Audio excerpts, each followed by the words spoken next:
ancestors of long ago lived in a very different concept of the world from the one that we know today. Perhaps the greatest difference was in the universal recognition that reality was spiritual, not material.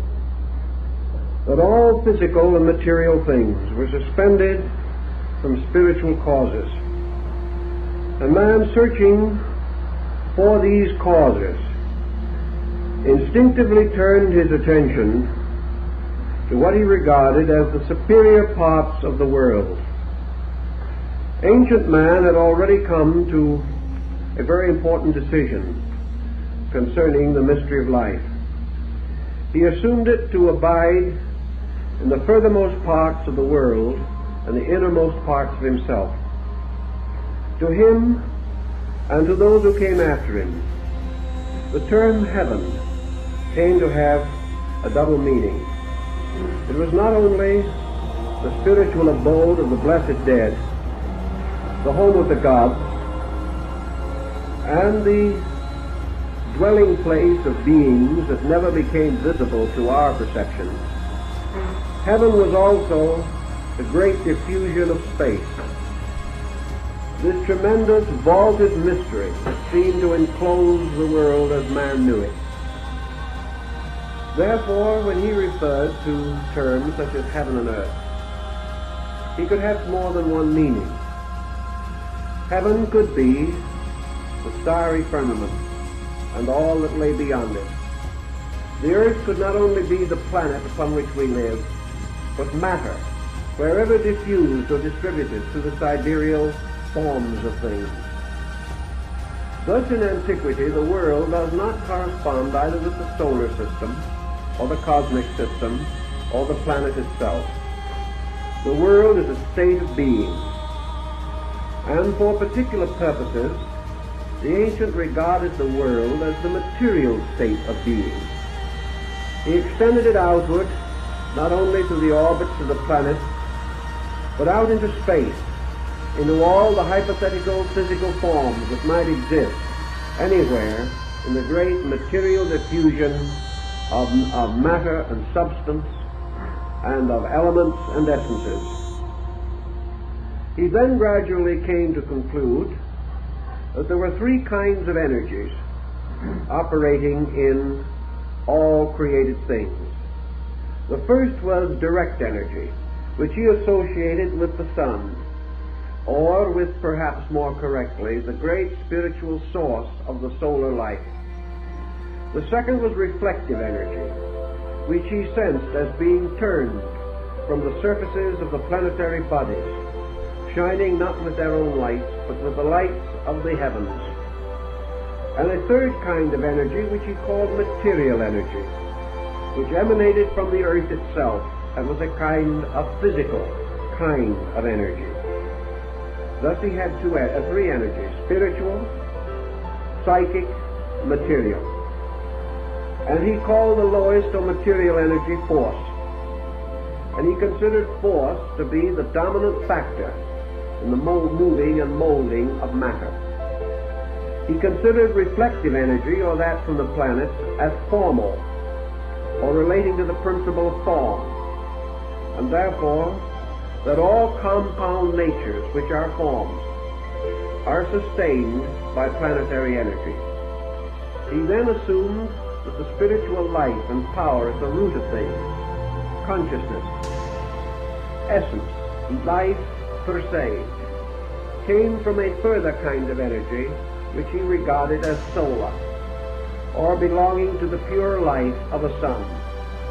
He then populated the firmament with suns, declaring that they were scattered like flowers throughout the great field of the sky, and that all these blazing suns together constituted the collective spiritual energy which sustained creation.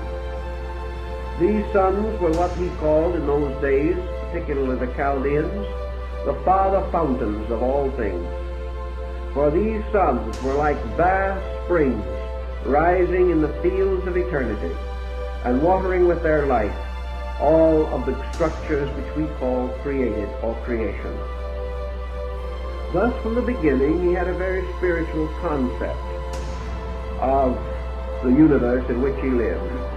All causes came from the great spiritual sources of life. He did not fully understand these sources, nor was he perhaps equipped to analyze the astronomical mystery of the cosmos. But he did live under the strong conviction that the sky that enfolded him was the source of a life which came from divine beings, and that the heavens were populated with a race of gods, and that the shining eyes of these gods watched him at all times, and they spread the mantles of their starry forms over the whole of creation. Thus religion inevitably borrowed much of its coloring from these spiritual ideals. Today we hold a somewhat contrary viewpoint. We build upward from matter. We assume our own material state to be a kind of center from which we seek to expand or spread out into space. Perhaps some do hope to find in space the answers to the mysteries of existence. But we are groping out towards spirit, whereas our ancient forebears lived forever in the acceptance of spirit. They lived forever in the realization that their little life was rounded by a vast spiritual scheme or plan. It was natural that the ancients, possessing as they did so strong and powerful an interest in philosophy, should have gradually organized the primitive opinions and convictions that had arisen in human experience. Thus, by degrees, theories were developed, concepts were formulated to explain the great mysteries of space. These explanations were not essentially very different from our own. We use more scientific terminology, and we have certain calculations to support our opinions. But ancient man did not differ so much from us in conclusions as we might immediately suppose. We assume that he must have been ignorant in comparison to what we know. But as we have said in other talks, primitive man seems to have possessed an intuitive power to grasp at realities. He lacked the words, he lacked the convenient terms and idioms with which to express what he had discovered or what he had felt or known. At the same time, he has left us, perhaps crudely but effectively, the record of his contemplations. So astrotheology must include this understanding of space, of the worlds, of creation, and of the laws governing all of these things. Perhaps one of the most complete expositions of this we have will be found in the religions of ancient India. Here we find astronomer Brahmins, students of space and time, working with the great foundations of knowledge even as we labor today. These ancient Brahmins not only possess unusual intellectual powers, but a tremendous daring of spirit, which enabled them to evolve and perfect concepts that almost overwhelm us even today. Their estimate, for example, of the length of life of a solar system was so mathematically amazing that we do not yet dare to believe it, yet we have never proved it to be untrue.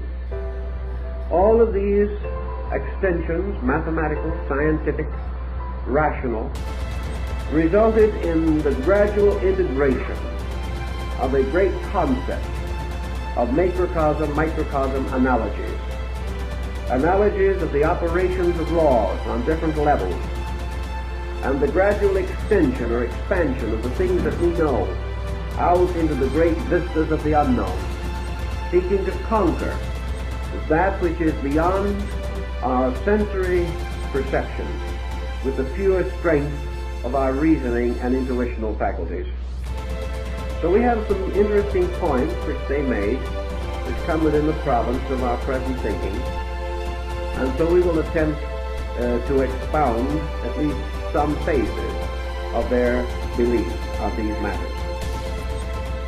To the ancient Brahmin, to the ancient Hindu scholar, space was first of all a totality, a unity. It was not an absolute diffusion going on forever and ever. It was a totality without boundaries, as far as we can conceive boundary. It was an allness that was also a oneness. For space, to these ancient people, was the ultimate answer. It was the only recourse of the mind or of the reasoning power in attempting to analyze an existence as we know it. All lines of research, all endeavor, all contemplation, moving from the familiar outward to the unfamiliar, passes gradually into a rarefied atmosphere in which mind and contemplation seem to fail. There is somewhere out there a point or a condition in which the conceivable fades into the inconceivable, the knowable into the unknowable. That which has an existence in time retires into an eternity. And in this great collective concept of ultimates, ancient man established his definition of space. Space was ultimate. Space was unconditioned, for it preceded condition. It was ultimately again unconditioned because it extended beyond condition. All things that exist arise in space and vanish into it again. Thus space, and all that it represents symbolically, is the eternal. It is that which has neither beginning nor end. It has no upper nor lower parts. It has no superior or inferior members. It goes on forever. Every part of itself full of life. Every part of itself germinal and seminal. Every part of itself capable of releasing beings from itself. It is a completely rich, inconceivable kind of earth, an invisible earth in which everything grows. And everything has its taproots in space. For from this one eternal condition, all other conditions must come. Thus this unconditioned cannot be vacuum, cannot even be continuum as we know it. It must be total fullness. Space must be the most complete of all things. There can be no lack anywhere within it, no strange bubbles in which itself it is empty. It cannot contain or consist in vacuum. It is total fullness, total allness, and it is therefore also and continuously the source of every conditioned existence. Thus space and the great field of the sky came symbolically to be associated. Space, however, was more than sky, because we must realize that the ancient did not have a material space. He did not know of space as merely the extension of matter. To him, space was essentially a spiritual fullness. But in his scientific thinking, he was not content merely to use a platitudinous definition of spirit. To him, spirit was not a theological thing. Spirit was actually a condition, an endless, eternal fullness of all things. Spirit was life, total life. Life capable of producing an infinite diversity of lives, but of itself one. Space was an absolute nutrition. Space nourished everything. All things directly or indirectly are fed from space, because everything that supports life is in turn supported by space. The space is the ever-providing. Space is the ever-benevolent parent. The space spreads itself and diffuses itself so that it is everywhere. There is space between every dancing atom. There is space between all cells. There are spaces between planets. But these spaces are not emptiness. They are bridges of fullness, binding things together. Space also contains within itself the roots of the binding and loosing. It does act as an eternal agent of binding. Nothing can escape from it. And in some way, beneath its invisible and apparently completely flexible azonic constitution, there is something that is fixed, something that is firm